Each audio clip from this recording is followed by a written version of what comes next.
Please subscribe to tree media.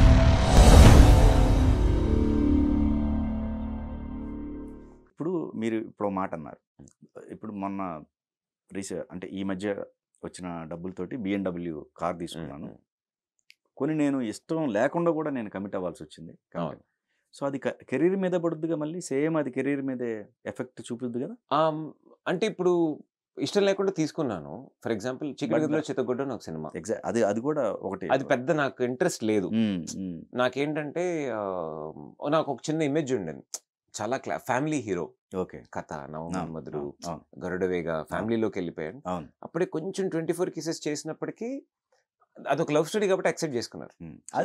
అవును, correct. చీకటి గదిలో చితగొట్టడం అన్న సినిమా ఆ ఇమేజ్ని బ్రేక్ చేసే cinema. Right. But I took for 2 reason. ఒకటి ఏంటంటే మేము చిన్నప్పుడు స్కూల్లో ఉన్నప్పుడు సీడీలు పంచుకునేవాళ్ళు. బిట్ సీడీలు. ఫ్రాంక్గా చెప్పాలంటే స్కూళ్ళల్లో అప్పుడు అమెరికన్ పై అని ఒక సినిమా వచ్చింది. అంటే డైరెక్ట్గా పాన్ చూసే అంత ధైర్యం ఎవరికీ లేదు. But at the same time ఏదో చిన్న కుతూహలం. అమెరికన్ పై అనే సినిమా అంటే కొంచెం అడల్ట్గా ఉంటుంది, జోక్లన్నీ అడల్ట్గా ఉంటాయి. యూరో ట్రిప్ అని ఒక సినిమా వచ్చింది. అవి చూసినప్పుడు అట్లాంటి why should we not do అని ఒక పెద్ద క్వశ్చన్ ఉంది. సెకండ్ థింగ్, ఇది కంపల్సరీగా ఆడుతుంది. మనకి ఎక్కడికి వెళ్ళినా నువ్వు మంచి సినిమా చేసావు, నీకు ఇంకొక సినిమా ఇస్తాను, చాలా బాగా యాక్ట్ చేస్తాను చెప్పలా, మీ లాస్ట్ సినిమా ఎంత చేసింది అన్నాడు. సరే కలెక్షన్ కోసం ఒక సినిమా చేద్దాం. అండ్ అది రిటర్న్ కూడా చాలా ఎక్కువ ఇచ్చింది. ఓకే. నేను నచ్చకుండా తీసుకున్నది ప్రాబ్లీ స్క్రిప్ట్ వైజ్, నా పర్ఫార్మెన్స్ వైజ్ పెద్దగా నచ్చకపోవచ్చు, కానీ అది డబ్బుల్ వైజ్ నాకు చాలా హెల్ప్ చేసింది. ఓకే. డబ్బుల్ వైజ్ ఒక హారర్ ఫిల్మ్ ఒకటి, ఓకే ఓపెన్గా కథ కంచికి మనం ఇంటికనో సినిమా, అమెజాన్లో ఉంది cinema. Cinema was run away hit. Hindi business బాగా జరిగింది, హిందీలో తీసుకున్నారు. క్లైమాక్స్లో నేను ఒక 4 అఘోరీలు వేసి కొడితే వాళ్ళు ఇంక ఇట్లా పైకి వెళ్ళి కింద పడి, అసలు నేను అన్నాను సార్ ఏంటి సార్, నాకు అప్పుడు ఒక 3-4 ఇయర్స్ బ్యాక్ అండర్స్టాండింగ్ లేదు. ఓకే. అప్పుడు ఆ ప్రొడ్యూసర్ గారు ఏం చెప్పారంటే, సార్ మాకు నమ్మకం ఉంది, మీరు వచ్చి మీరు ఫుల్గా పెట్టి చేయండి, okay, if it doesn't work we will not ask you. Okay. Okay fine అని ఒక పెద్ద అమౌంట్ తీసి నా టేబుల్ మీద పెట్టారు. ఓకే.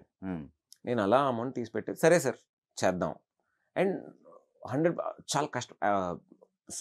డిసెంబర్ టైంలో షూట్ చేసాం, నైట్ షూట్స్, అసలు నించోలేమన్నమాట. అంత చలిలోనే ఎక్స్ట్రీమ్ హార్డ్ వర్క్తో చేసాం అక్కడ ఉన్న ఫైటర్స్ కానీ అందరం. It is one of my much bigger hits.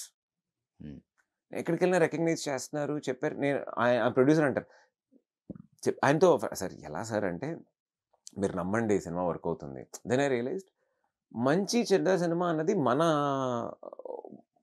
మన పర్స్పెక్టివ్లో ఉంటుంది. ఇది బాగుంది. ఆర్జీవి గారు అదే చెప్పారు. నేను అడిగాను, ఎందుకు సార్ మీరు అంత పెద్ద ఫిల్మ్ మేకరు, ఇప్పుడు పాన్ మూవీ తీస్తున్నారు ఇవి అంటే, ఏది మంచి ఏది చెడ్డ అని ఎవరు చెప్తాడు, 30 ఏళ్ళ తర్వాత ఇది బాగుంటే. ఈరోజు పెట్టానమ్మా చేసి, నేను యూట్యూబ్లో పెట్టాను, ఈ రోజు ఉన్న వాడికి ఎవరికి అర్థం కాలేదు, నెక్స్ట్ ఒక 2 జనరేషన్స్ మనకన్నా ఓపెన్ అయిపోయారు, వాళ్ళు చూసి వావ్ కూల్ మ్యాన్ అని అంటే నువ్వేం చేస్తావు అని అడిగి. హీ సెడ్, ఈ ప్రతి ఒక్కటి సొసైటీ ఎలా చెప్తుందని మనం దానికి ఒక మోస్ట్ రివ్యూర్స్ కూడా అంతే. మనం చెప్పే రివ్యూని, ఇప్పుడు రివ్యూ కూడా ఒక ఆర్ట్. రైట్. సినిమా తీస్తున్నారు, సినిమా గురించి వాడు రివ్యూ రాస్తున్నాడు, దాన్ని ఇంకొకటి రివ్యూ చూస్తాడు, చూసి ఇటు బొంగ్లా రివ్యూ రాశాడు రా, ఇటు మంచి రివ్యూ రాశాడు, ఇటు కరెక్ట్ రాశాడు, అరే ఇటు బలి రాస్తాడు, అది కూడా ఒక చోట జడ్జ్ అవుతుంది. అవును. So everybody wants to is writing so that they get judge somewhere. When you do something purely for your self is when అది ఎటువంటి జడ్జ్మెంట్స్ లేకుండా వస్తుంది. ఓకే. సో అలా నేను యాక్సెప్ట్ చేసిన ఫిల్మ్స్ వర్క్ అయ్యాయి, అలా యాక్సెప్ట్ చేసి వర్క్ అవ్వని కూడా ఉన్నాయి. But that is life. ఇప్పుడు మనం చెస్ ఆడుతున్నాం అనుకోండి, మీరు నేను, నాకు 50% గెలవడానికి ఛాన్స్ ఉంది, మీకు 50% గెలవడానికి ఛాన్స్ ఉంది. రైట్. నాకు 50% ఓడిపోవడానికి కూడా ఛాన్స్ ఉంది. ఓడిపోవడానికి ధైర్యం లేని వాడికి గెలిచే అర్హత లేదు. ఓకే. ఇది నేను నమ్ముతాను, నా సిద్ధాంతం. ఓకే. తీసుకుంటున్నాను, దాంట్లో గెలవడానికి ఒక 50%, హిట్ అవ్వడానికి 50% ఛాన్స్ ఉంది, అది ఫ్లాప్ అవ్వడానికి ఒక 50% ఛాన్స్. అది గెలిస్తే దాని రిచెస్ నేను తీసుకోవడానికి రెడీగా ఉన్నాను. అది ఓడిపోతే, ఇప్పుడు ఫర్ ఎగ్జాంపుల్ లైగర్ తీసుకోండి, ఆయన ఎక్కడికి వెళ్ళినా నేను లైగర్ పోయింది, నేను Liger. Be a man, take it on your shoulder, take it on your chest.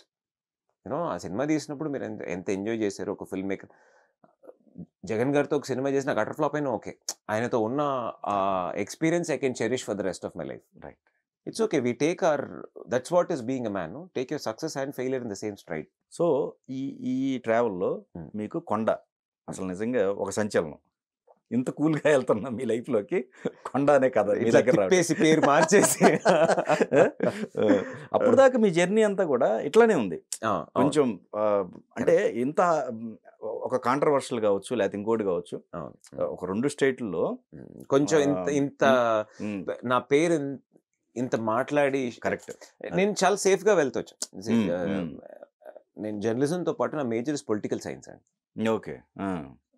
And I personally feel a political idea or a political opinion is very personal. Okay. Okay. అసలు ఎవరికి ఓటేస్తాం అనేది బయట చెప్పకూడదు అనేది నా ఒపీనియన్. రైటే, కరెక్ట్ అది. కానీ మనలో అలా ఉండరుగా. అలా ఉండట్లేదు. మామిడికి వేస్తున్నా, అవును, గడికి వేస్తున్నా, అవును. మనోడే రా మనకోల్పడే. సో దేర్ ఇస్ శ్రీశ్రీ గారు కూడా, శ్రీశ్రీ గారి మహాప్రస్థానంలో కూడా చాలా స్ట్రాంగ్ గా దీని గురించి రాశారు. సో ఈ దీని మీద నాకు ఆర్జీవి గారికి ఒక అలైన్మెంట్ వచ్చింది.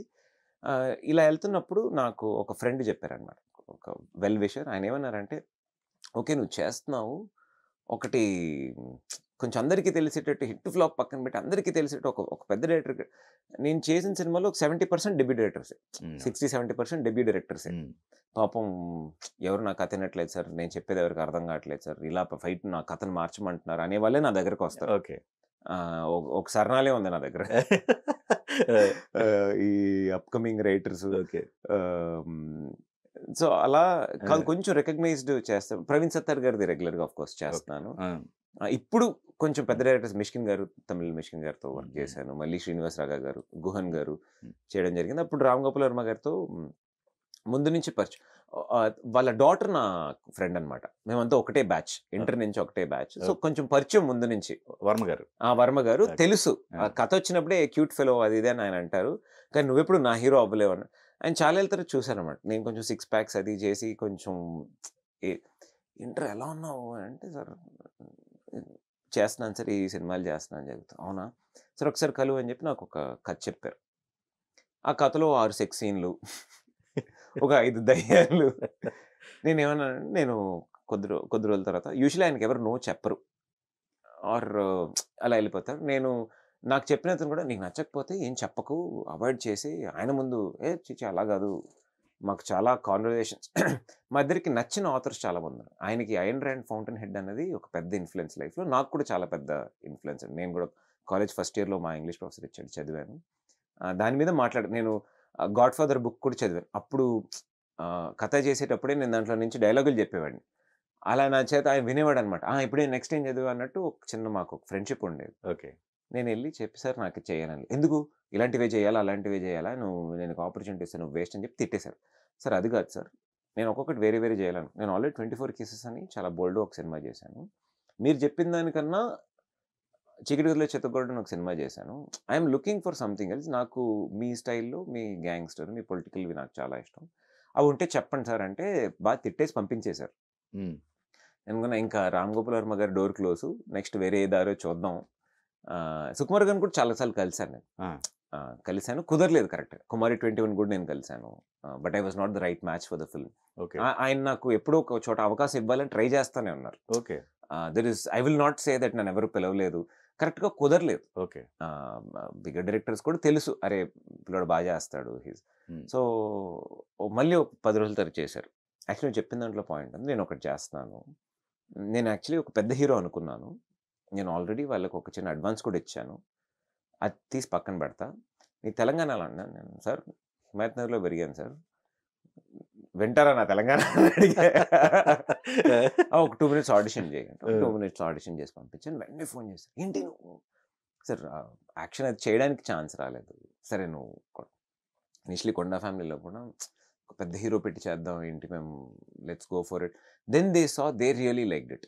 ఓకే. ఆయనకి కొంచెం గెటప్ చేసేటప్పుడు ఆయన, అరే నేను చిన్నప్పుడు పిల్లాడు అలాగే ఉన్నాడు అని కొండా జరిగింది. అండ్ ఇంకా కొండా వాజ్ హిస్టరీ. కొండా తర్వాత ఒక 15-20 పొలిటికల్ సినిమాలు వచ్చాయి నాకు. ఓకే. అన్ని పార్టీలలో నుంచి. ఓకే. అసలు 1-2 అని కాదు, ఎన్ని పార్టీలు ఉన్నాయి అన్ని పార్టీలు. ఇన్ఫాక్ట్ కులం పార్టీలో నుంచి కూడా నాకు కాల్స్ వచ్చాయి. మేము ఒక సినిమా, అప్పుడు కొండా రీచ్ యాక్చువల్లీ నాకు అర్థమైంది. ఓకే. ఓకే. ఓహో! ఆ సినిమా అంత రీచ్ అయ్యింది రైట్. అన్న ఆ పబ్లిసిటీ గాని, ఆ రీచ్ గాని, ఆ లుక్ గాని. ఆ! ఆ! హి ఈస్ డెఫినెట్‌లీ హ్మ్. జీనియస్ ఫిల్మ్ మేకర్ అండి. ఓకే. ఓకే. ఒక ఒక ఒక ఒక క్లేతో ఎలా బొమ్మ చేయాలని తెలిసిన ఒక ఫిల్మ్. ఆయన నన్ను నిజంగా ఆ పాయింట్‌లో వేరేలా మోల్డ్ చేశారు. ఓకే. అక్కడి నుంచి నాకు అది చాలా నెగెటివ్ గూడా అయింది. చాలామంది నన్ను కాంగ్రెసోడు, కాంగ్రెసోడు అని జెప్పి ఆహ్, స్ట చెప్పాను గదండీ! ఇది రాబందులు అలా తిరుగుతూ ఉంటాయి మన ఇండస్ట్రీలో. ఎక్కడొక్కటి లైట్‌గా తిరిగినా అలా లాగేద్దాం అన్నట్టు. లాగేద్దాం. ఓకే. ఓకే. హ్మ్. బట్ ఆఫ్ కోర్స్ ఈవెంచువల్లీ ఇప్పుడు 4 సినిమాలు రిలీజ్ అయ్యాయి. అది పోయింది. ఇంక అది. నెక్స్ట్ ఇప్పుడు కన్నడ చేస్తున్నాను కదా! వీడు కన్నడ హీరో. ఓకే. మొన్న ఓకే. వరకు తమిళ్ హీరో. ఇప్పుడేమో వీడు కన్నడ హీరో. కన్నడ హీరో. ఏరా తెలుగులో 20 సినిమాలు చేశాను. ఆ! But like I said it keeps ఆ! హ్యాపెనింగ్. నిజమే. ఆ టైంలో వాళ్ళదే గవర్నమెంట్. అవును. మీకు ఎందుకు ఈ సినిమా తప్పకుండా అని ఏమన్నా వచ్చినాయా? అందరూ వచ్చినాయి. అసలు ఒక్కటి 2 కాదండి. ఆ!